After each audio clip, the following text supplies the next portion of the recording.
Hi, this is Peter Schweizer. Welcome to the Drill Down. Well, the Department of Government Efficiency, DOGE, has put the pedal to the floorboards. They are firing people, they are canceling contracts, and they are shutting down government agencies. And if you hear the word from official Washington, it is the end of the world as we know it. Well, I say it's the end of the world as we know it, and to quote REM, I feel fine. We're going to talk about DOGE. We're going to talk about the chaos in D.C. And, of course, we're going to do that with a co-host of this program, Eric Eggers. Eric, how are you? I know you're a huge REM fan, so tell me, when was the last time you heard an REM song? Oh, I hear REM songs semi-regularly, but I would say I'm glad you feel fine. But I think for everybody else in Washington, D.C., they're listening to a different REM song. Everybody hurts. And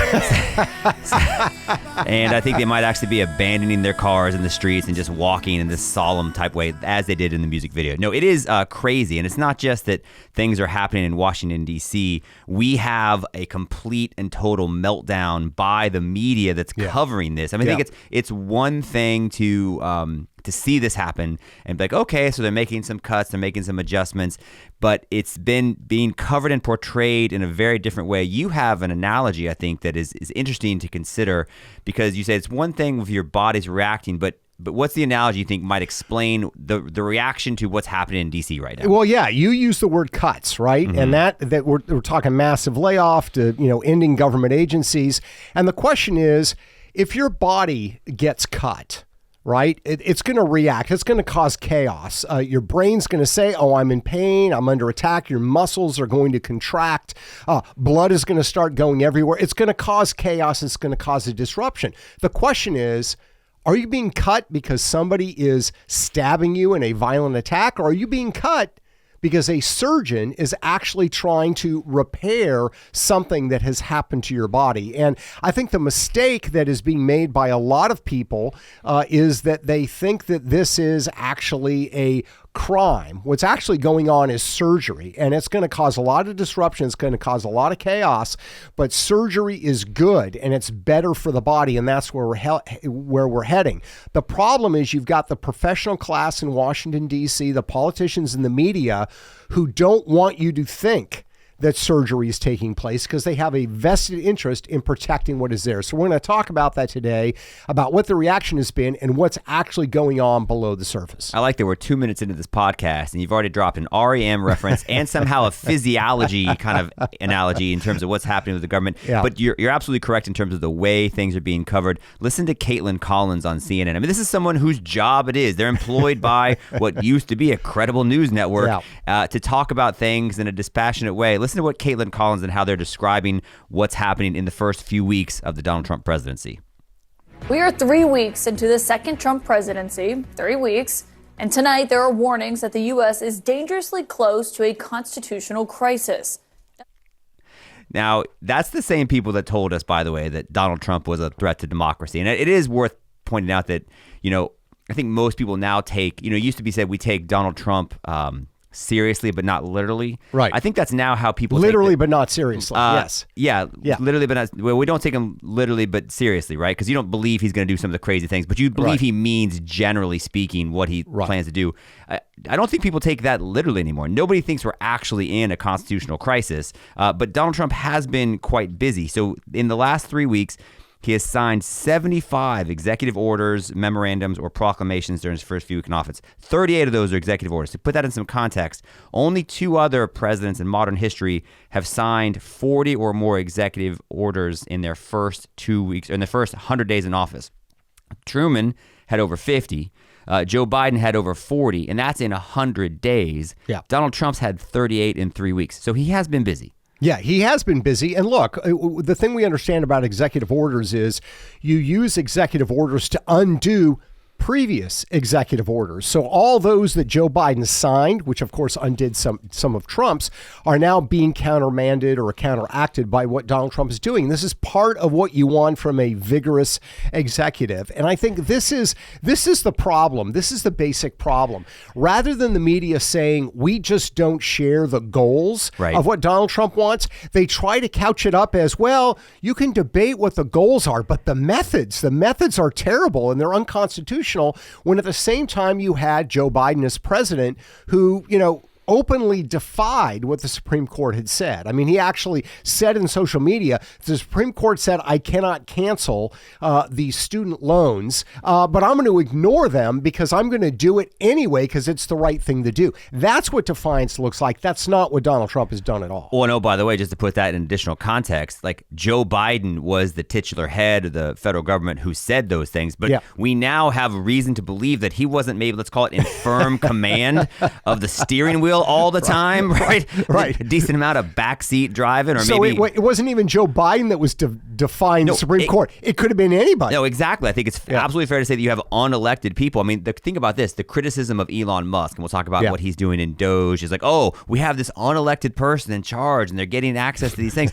Dude, we had people unelected running the country for 4 years. Like, I mean, really? Right. Exactly right. So I think let's just take a pause and take a step back. So let me give you some of the things that Donald Trump has done, and as an executive order, and you say, okay, yeah, because you are the president of the Government Accountability Institute, and the inverse of what you're saying about the media is, so they're just not a fan of what he's done. Right. Let's say that we are, generally speaking, in favor of some of the measures he has taken, but it's still worth pausing and say, okay, is this an appropriate thing for the President of the United States to do? So he is instructing the Secretaries of Defense and Homeland Security to construct additional border barriers. He's instituted or reinstituted the Remain in Mexico policy, which ends the asylum that the Biden administration had given people as they're trying to come in here.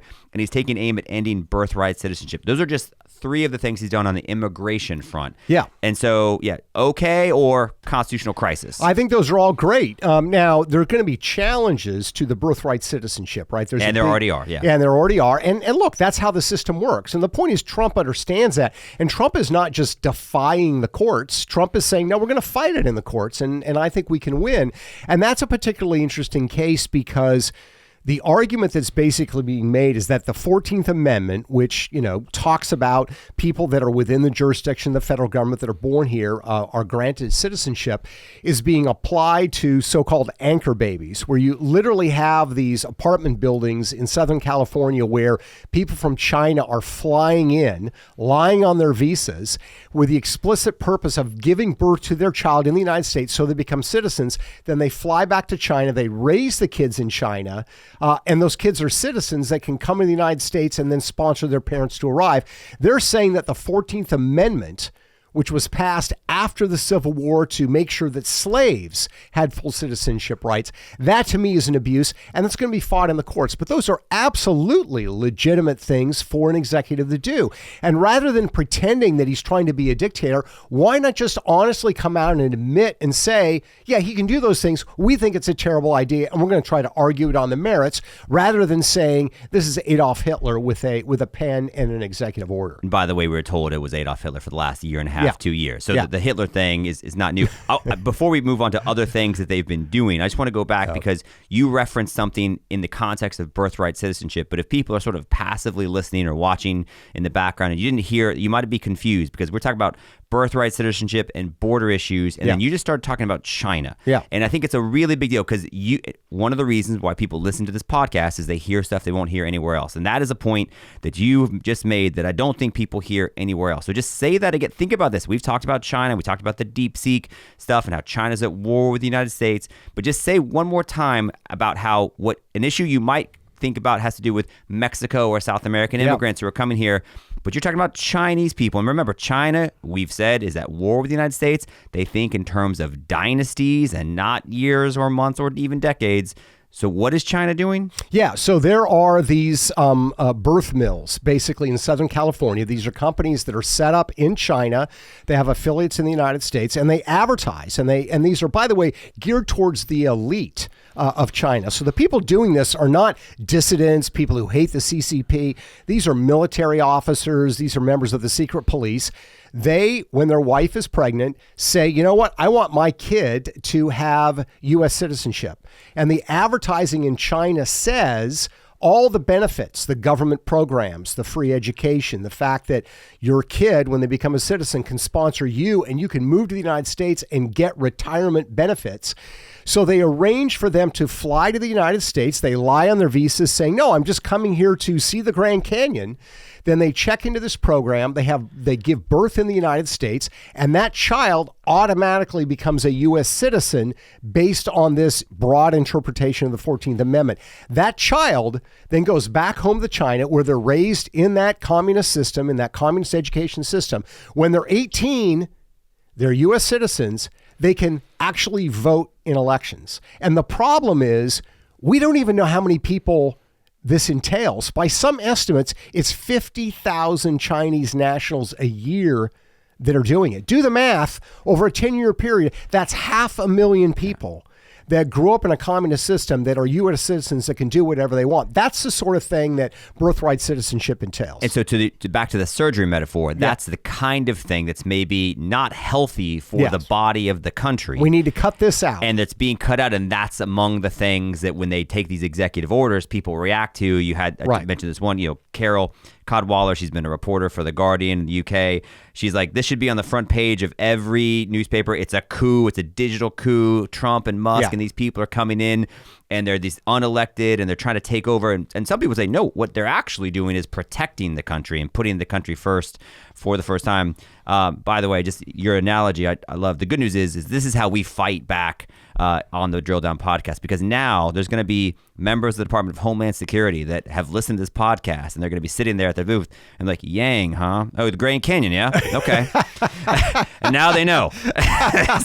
So one at a time. Right. You're welcome, America. Right. We gave them the direction. It's interesting. You mentioned Elon Musk, which of course is one of the big targets here. And we've been critical of Elon Musk, right? I mean, we've talked about him. He's been on the cover of my book, Red Handed. But here's the thing that's so interesting and funny to me. The same media that 4 or 5 years ago applauded Silicon Valley. I mean, they love Steve Jobs. They love the creative destruction of Silicon Valley. They love the disruption. There was a great quote from Mark Zuckerberg that was highlighted by the media outlets, where Mark Zuckerberg said, move fast and break things. Unless you are breaking stuff, you aren't moving fast enough.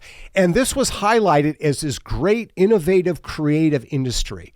Now, when you try to apply some of those principles to government, which I think everybody has to acknowledge is broken, is inefficient, is bankrupting the country. It's like, whoa, wait a second. What are you doing? We can't applaud this kind of behavior. It's just remarkable how inconsistent they are and how stupid it looks. No, it is silly. And that's been, I think, one of the benefits of the last 3 weeks is you hear some of the people defending the status quo. Because all, in my opinion, Elon Musk and those guys are doing is they're taking some extreme examples of stuff. I heard the analysis that one of the things Donald Trump is great at is he takes all these 80-20 issues and he gets on the 80 side of it, and he makes the Democrats be on the 20 side of it. Yeah. And that's essentially what I think the DOGE people are doing is they're holding up examples of stuff. Here's stuff the American people are spending money on. And 80% of the people would say, this is not a good idea. Yeah. And the 20% of the people are like, oh, no, of course that's what we're spending money on. You just 80% don't realize it, or you don't care enough. Yeah. And so a great example that you flagged for this, we talk about one of the things they're doing is they're cutting spending among a number of programs, including USAID. And we've talked about all the ways that the USAID has become a bit of a political slush fund, and it's been used for corruption, and the Clintons have abused it. Listen to U.S. Senator Chris Coons talking about some of the money that's being spent via USAID on Sesame Street, but not Sesame Street here in the country. It's Sesame Street abroad. Is funding Sesame Street a judicious use of soft power? Well, Michael, the way you put it is the way I hope folks considering your poll today will think about it. This isn't just funding a kid show for children, millions of children in countries like Iraq. It's a show that helps teach values, helps teach public health, helps prevent kids from dying from dysentery and disease, and helps push values like collaboration, peacefulness, cooperation in a society where the alternative is ISIS, extremism, and terrorism.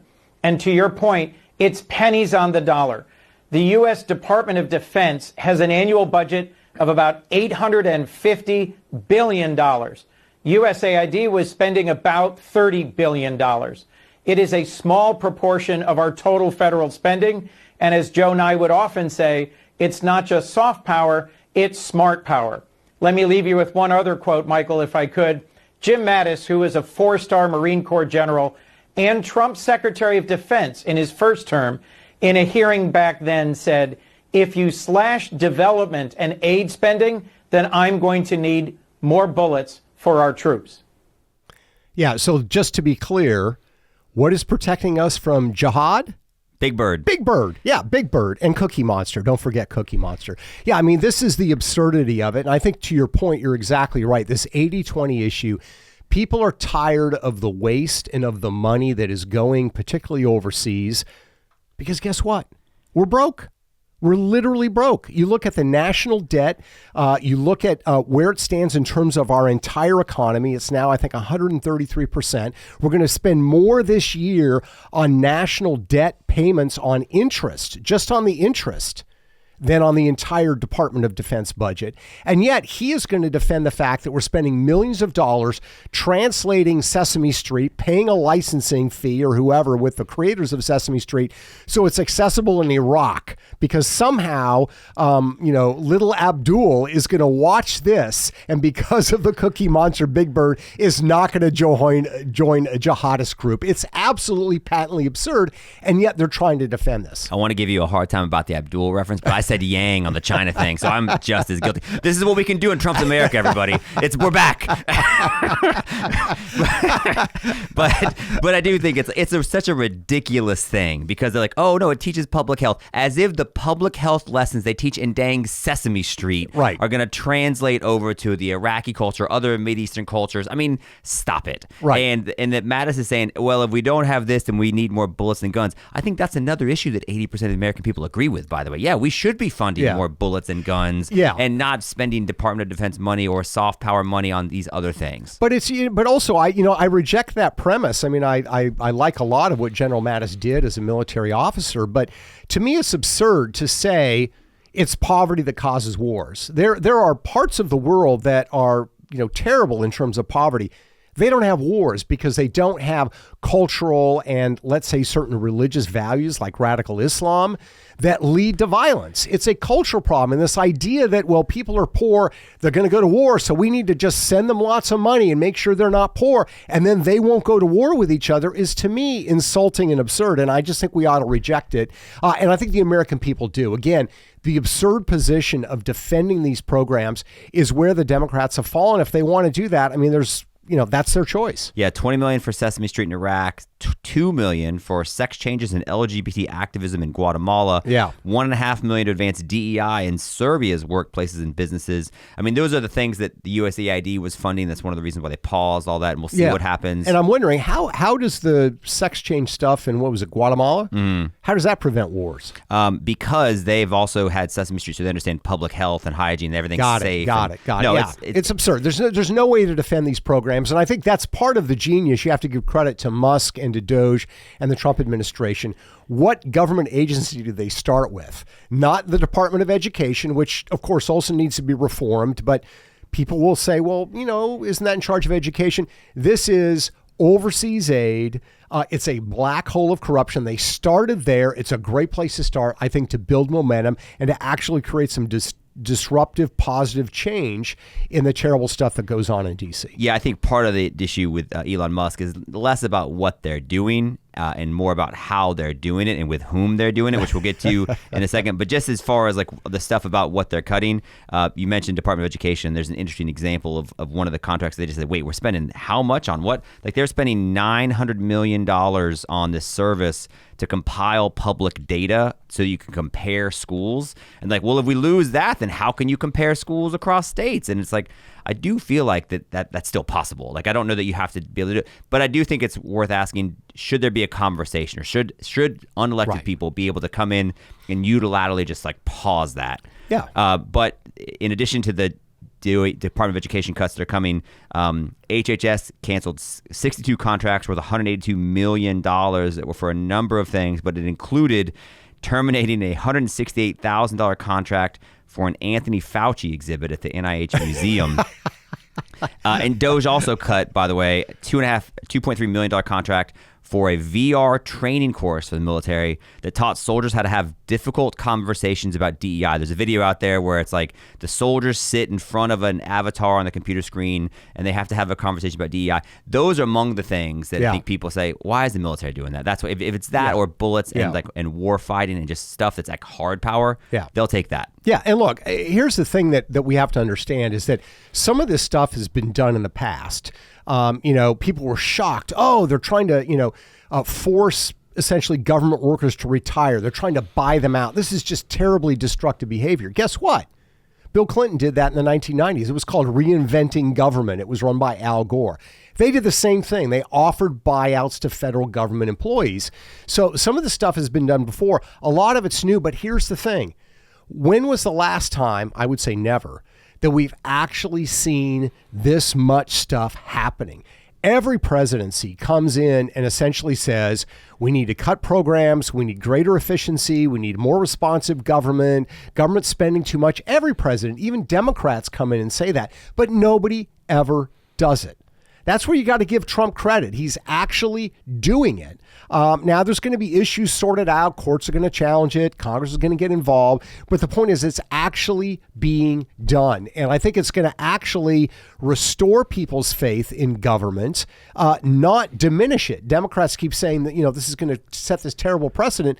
People already think government sucks. This is going to teach them, what? Guess what? It's actually redeemable. We can actually we can actually cut the cancer out of this body because people know that the body is sick and the surgery needs to happen. The terrible precedent is that people who run on something will actually do it when they get elected. I know, shocking. And that's one of the reasons why I think, generally speaking, despite some of, let's call it rough edges, in ways in which people are doing this, people are like, no, this is what he said he was going to do, right? Elon Musk was a part of the campaign, and like they said they're going to look at the cuts. It's one reason, by the way, I think look to hear from us on this podcast or one soon about the number of people who are taking the threat of Donald Trump very seriously, and so they're hiring Trump-friendly people to try to combat that threat. Yeah. I mean, that's, you talk about like the Harvard endowment. I mean, people are worried. And they're worried because they see if these things can happen in the federal government, which has been this sacred cow. Yeah. We've talked about, we did a thing a long time ago about how 7 of the 10 wealthiest counties in the country surround Washington, D.C. There's a lot of money there. There is a lot of money to be made there. And what we have to say about the bold Trump-Musk effort is they have big balls. So I thought you were going to go a different way. It's like, I thought you were going to say that they are sort of the big ballers of Washington, D.C. But they literally do have a guy, a 19-year-old kid, right, who's involved in this effort that goes by big balls. Yeah, and that's actually been, I don't know if you've seen this, it's actually been picked up by the media. They've noticed this guy's online nickname. His name is Edward Korestein, but in the media he's known as some other name. Listen to this. Thanks for joining us. We begin tonight with Musk and Big Balls. Big Balls. Big Balls. Big Balls, who worked for Elon Musk's so-called Department of Government Efficiency, DOGE. In the one case of the Big Balls kid, a literal teenager. Big Balls online, Big Balls here, that Katie's talking about. A 19-year-old that goes by the username Big Balls. So that would be one way that we could refer to him. Young computer whizzes, the aforementioned Big Balls. Because who among us doesn't feel better about big balls in charge of American air traffic control? Yeah, I mean, I love this because you've actually got all these, very, very self-satisfied journalists who take their journalism title very seriously. They're having to use this phrase on national television. I think it's great. I know. Who do we feel worse for? Like who's less professional? The 19-year-old kid who has an online username and some on Discord, or the highly paid journalists who then are choosing to refer to him by that, as opposed to talking about the fact that, look, he's one of the people that Elon Musk has hired to work in DOGE. Now, he does have a bit of a questionable professional track record, but the point is, why are they using that name so often? Because they're attempting to be reductive and dismissive and suggest that the work that they're doing is unserious. And then here's a serious consequence, and they're bringing in these kids who are unserious to do it. By the way, Anderson Cooper, shame on you. I've watched you on the New Year's Eve shows, okay? That's not the first time you've used the phrase big balls. So I think you're the only one that watches that show, by the way. But no, to your point, they're trying to diminish the effort. They highlight the fact that he's 19 years old, that he's got this name. But I remember in 2020, these same news broadcasters were saying, as people were out, with the BLM protests, they were doing the silent vigils. They were talking about how we could all learn from America's youth, right? That they have this wisdom. And this is the generation of baby boomers, of course, who talked about, young people are the future. So they're trying to dismiss it in a way that I think is kind of ridiculous. You measure it by the results. What are the results that we're going to get by this effort? By all accounts, this guy is controversial, but he's also really, really, really smart. He's good at what he does. So let's see what the results are. And the point is, they're actually saving the taxpayers dollars. When was the last time you heard that in a very real, meaningful way? No, and if everyone sort of agrees that we have to do something about the budget, and we have to do something about the budget deficit for the reasons you've outlined, the only way to do that is either to grow government income by, I think, up over 4% or like over 3%. That's the magic number. Yeah. Or you've got to cut. Yeah. And so here are the cuts. And I would say, by and large, none of the things that people have proposed thus far seem to be things that the American people cannot live without. Back to your surgery analogy, these seem more like gallbladders, right? These seem more like things that they kind of irritating, and maybe they're nice to have in a certain circumstance, but if you have to do without it, you'll be okay. Yeah, and here's the thing, that it's real.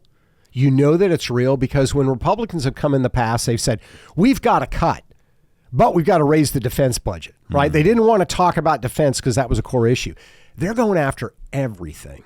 And that's the way it should be because there is vast waste and inefficiency at the Pentagon. I'm not even talking about DEI. I'm talking about basic programs, the way they fund things. There was an Inspector General report about a year or so ago on the Pentagon about literally billions of dollars in unaccounted for credit card payments that had been put on Pentagon credit cards. Some of them were to strip clubs and to place. I mean, the point is there is all kinds of waste in government and nothing is sacred, which is, I think, the way it should absolutely be when you're talking about this thing. Yeah, so it's a fundamental reshaping of the government and the spending and the use of American tax dollars. And so it should be a fundamental reshaping of the way we talk about what they're doing. But instead, the news coverage has continued to be, okay, he's Trump, he's Hitler. It's a coup, even though he got elected. I don't totally get it, but but you're right. The media hysterics reflect more about it's, I think, an inaccurate assessment, and it's another instance of them failing to do their job because there is a lot to cover. The coverage should be, hey, what is actually the impact of you lose this program? Right. Will parents not be able to compare schools across states? Right. Is there no other service that does that? Or is this just because, hey, we're friends with this nonprofit, they've had this contract to do this for a long time? Right. I mean, that should be the coverage, not about people's online usernames and or is it a coup? That's exactly right. So do you think ultimately, this final thoughts, do you think they're actually going to be successful? Do you think that this is just going to fade out, or do you think this is actually going to have real meaningful effect on how government runs? To quote my next favorite REM song, Yep. I think Donald Trump will essentially help land a man on the moon. There you go. So you're optimistic. I am optimistic. Yeah. And look, I think he has the authority to do it. There's going to be some resistance in the courts, but I think they're going to win. And I'm very, very optimistic at this point. We all have to remember and understand that change is not always easy, but change is necessary. That's why we have this dynamic, innovative economy. That's why we have this culture that people like the creativity in American culture. Sometimes it goes overboard, but they like the creativity precisely because there's an opportunity to take risks and we're not resistant to change. And that needs to apply to government as well. No, the same people that told us that it was okay to ask coal miners to learn how to code are now the ones like, no, we can't touch that, guys. Or the same ones that said it's okay that there are 17 genders are saying, you want to cut a government program? Oh my God, this is too radical. Well, we appreciate you as always taking the time to listen to this podcast. Eric and I know that your time is valuable. You can find out more about our research at thedrilldown.com. And of course, you can subscribe to this podcast wherever fine podcasts are located. Thanks again. Until next time.